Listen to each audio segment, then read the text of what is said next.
Hi, I'm Guy. I live in a parking lot. So, you want to talk about dinosaurs? Dinosaurs. These are pretty epic. I mean, HECK, most of my Beast Wars collection are in fact dinosaurs. So, we might as well start off with a classic film. This one, right here. We're Back at Dinosaur Story is a film that came out in 1993 when there was this whole entire dinosaur craze that existed right after the release of Beast Wars, which was only several months before the movie came out. Okay. Well, Steven Spielberg wanted to produce an adaptation of the book We're Back at Dinosaur Story, written by Hudson Tabolt. That was written in 1987. JoJo's Bizarre Adventure is older than this book by several months. Huh. This movie was made to be a kid-friendly version of Jurassic Park, and market to kids they did. I mean, there were toys, games, a lot of games, just a whole plethora of games, and a balloon on the Macy's Thanksgiving Parade on the same day that it came out. So, with all of this success, it just has to be as good as Jurassic Park, right? Oh! How did this movie fail? It had Spider-Man and Woody Woodpecker, plus dinosaurs! Yeah, so it turns out that a lot of people didn't enjoy the movie, and saying that it was like too kiddie, and that it was just 70 minutes of noise. But when I was a child, I loved watching this film. And in fact, I've watched it so many times, and besides of several Disney movies, this is probably the one that I've watched the most, only rival to The Pagemaster. By the way, this was like early childhood, so when I got older, I was really into like Lion King 1.5 and Spy Kids 3D Game Over. Anyway, might as well take a look back at one of my favorite movies from my childhood. And I figured, hey, it's April Fool's Day, so I might as well just look around and see something silly. So no clowning around! Except maybe the clown in the movie. I think he's allowed to do that. So let's move on. So the film opens with an instrumental version of Roll Back the Rock to the dawn of time. And man, this is just a sick beat starting off with. Like, we're not even a minute in and we're already getting this sick jam already. The only downside is that this is just a black screen. I think the film would have been like a little bit better if we would have seen Rex golfing while he's humming Roll Back the Rock to the dawn of time.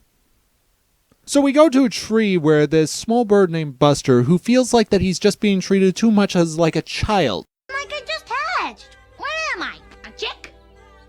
And then decides to leave the nest just when Rex's golf cart shows up. And dang, is it crazy to see like you have a bond with like several drawings from your early childhood. Like, you know what I mean? Like, to you. This is just a golf cart wheel from like a silly dinosaur movie from 1993. To me, this makes me ponder my youth and the little bit that I lost about it from all these decades. It's kind of like reliving with like one of your toys that you had from your childhood. Like, it doesn't really matter that much to you, but it matters so much to me. You know what I mean? I think that film can also create the same experience too. I would like to remind everyone that we're 3 minutes into this movie and I'm discussing the importance of nostalgia from a golf cart wheel from Jurassic Park of all movies. So Rex leaves his golf cart, and the way that they just build him up is just so cool. Like, they first show off with his reflection, and then you see him from a bird's eye view, quite literally, until Buster falls all the way to Rex's golf ball and ends up in the hole, showing Rex himself. Although I would have liked it if Rex would have picked up the golf ball, and then we see each part of Rex until we got to the head. But hey, what we got is still pretty good. So Buster starts talking to Rex, which is kind of weird because the reason why Rex can talk is because he's been eating all of his fruit brute, but Buster has not. So I guess this is like some sort of animal logic where all the animals speak the same language, but hey, it's just the beginning of the movie. Also, Rex just puts out this clod of dirt and then puts it into the water. Okay, so you remember how I was talking about like the nostalgic bond that I was having with like the golf cart wheel? Same thing with this dirt clod. I don't know why. I just think that this stuff is neat. So Buster tells Rex that he's gonna run away and join the circus, which allows Rex to hit a golf ball and then hits a tree with a bunch of crows in it, which is very, very excellent foreshadowing. I never even noticed that when I was a kid. Then Buster realizes, hey, wait a minute, you're a dinosaur. So why is he so smart enough to play golf? Which leaves Rex to talk about how he became so smart. I was a real animal, and I was hungry all the time.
Yeah, it's kind of weird that like every single flashback in this movie just like goes through people's eyes for some reason. Yeah, it's kind of strange, but when you really think about it, I mean, like new eyes, screw eye. I mean, like the movie isn't really hiding it. Now that all the chumps are out of here, so let's get back to the review. So we see Rex in his primordial cell until his ship starts to come down, and wow, sorry to pause the flow of the review, but New Eyes' ship is just so incredible to look at. It looks like a combination between a technological advanced spacecraft and a Valkyrie ship. Or that one ship from Super Smash Bros. Melee. I also really like the choice of keeping the ship in complete shadow so that you don't get a full view of this ship. Also, I've just noticed that there are helicopter blades similar to the ones invented by Leonardo da Vinci, showing us that this ship will bring a new age of renaissance. Of Roll Back the Rock. Roll back the rock. To the dawn of time. So Rex is treated to eat a whole bunch of his fruit brute. I'm telling you, it works. And then starts singing Row, Row, Row Your Boat and starts to fight against himself. At this point of the review, I would like to explore the ideas of when you gain a lot of intelligence, you start to gain empathy and start to question the world around you. The film itself just very briefly touches this idea, but that doesn't mean that I can go through it. So Rex comes from a world where it's unalive or get unalived. Is it Rex's fault that he lived in a world that giving him a whole bunch of living creatures to eat instead of a substitute like a hot dog? Which, is that even better? When he does gain intelligence, he starts to feel remorse for the actions that he has done. This small journey that Rex goes on is very quite similar to Charlie from Flowers for Algernon, or its film adaptation, Charlie, or Charlie from that one episode of Always Sunny. Fighters! I would like to reiterate that the Dinosaur world, while it can be beautiful, majestic, it's still a world filled with destruction, tragedy, and discord. And I may ask, is it any different from our own world? To finish off this statement, I would like to leave you with a quote. Discord presides in society. Your society. Vantage reeks into society. Your society. I'm a fool. I know nothing. I take the role of a silly clown. But I won't turn my back on life. Potomkin's theme from Guilty Gear Strive. So let's get back to Silly Dinosaur, movie made for children in the 90s. So Rex starts to meet with all the other dinosaurs. Elsa, Woo, Dweeb, who are all eating hot dogs. And I just love how these hot dogs look. The fact that they're like being cooked what looks like to be a miniature sun is just like such a gnarly way to eat it. Of which Rex does. Ah, hey, that's what I call lunch. Lunch? That's what you used to call me. Hey, I'm sorry about the way I've acted. I was a real animal.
Oh my god! Oh my god! Oh my god! This is like the most bullshit thing. Oh! Oh my god! Discord presides in society. Your society vantage drinks into society. Your society. I'm a fool. I know nothing. I take the role of a silly clown, but I won't turn my back in life. Okay, real review. Viva Pinata is a game made by Rare where you can make a garden that helps pinatas get ready for the party and greeting them and then getting them to the party. Hey, don't plug the other stuff. I'm not finished yet. You shoot them out of the cannon and then send them to the party.